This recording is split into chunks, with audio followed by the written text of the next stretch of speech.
Hey everybody, my name is Andrew Clark, and today I am going to be talking about the post-surgical precautions following a total shoulder replacement surgery. So a total shoulder replacement surgery is given to a patient that has osteoarthritis in the glenohumeral region. So you have the head of your humerus and the glenoid cavity, and the cartilage or the cushion between those two bones has kind of deteriorated, and bone to bone is grinding and rubbing against each other, causing inflammation or swelling in that glenohumeral region. This surgery, the head of the humerus and the glenohumeral cup is replaced. So through this surgery, the surgeon will cut the subscapular tendon and go in there and kind of do the work, replace the head and the cup, and they will replace that subscapular tendon back over. So you can see that that tendon, due to the trauma of the surgery, is going to be kind of weak. So the patient is at a higher risk for anterior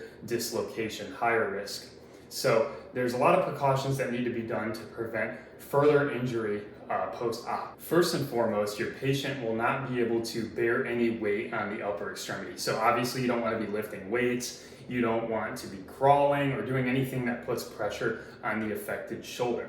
In addition, your patient is also going to be in a sling, which keeps them from doing two movements that are huge red flags post-op of a total shoulder replacement. So if you take your arm on your side, this is a neutral position, and you have flexion and extension. You do not want any extension in the shoulder, so moving your arm posteriorly. Also, you have a neutral position here, and you have internal rotation and external rotation.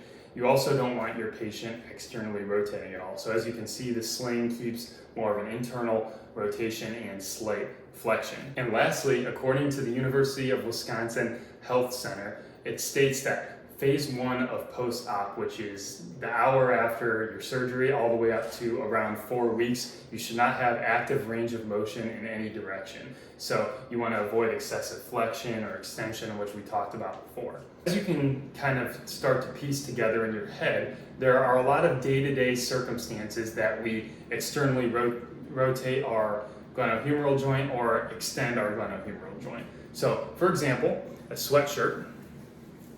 When I put a sweatshirt or a shirt or a long sleeve shirt or a jacket or any type of clothing, when you put it on, you kind of flip it over, and then you'll put your arms through the sleeves, and then you'll kind of put your arms above your head to pull the sweatshirt down, and then usually your hem will be a little messed up, so you'll extend your arm to fix it, and you're good to go.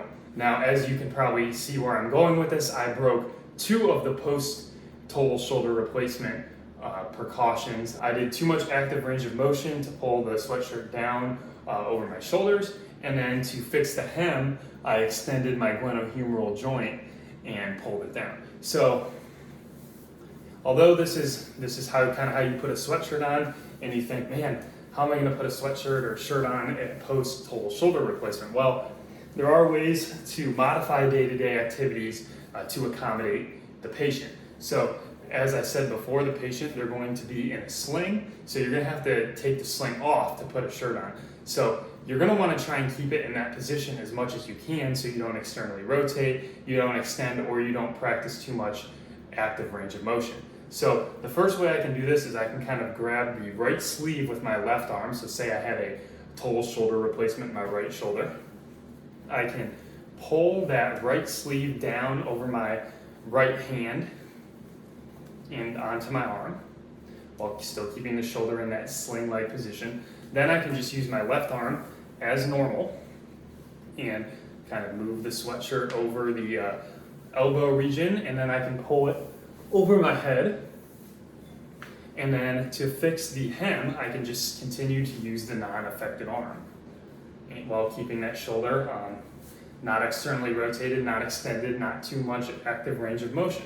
So I can put the sweatshirt on, I have it on like normal, and then I can just put my sling back on, and I'm good to go.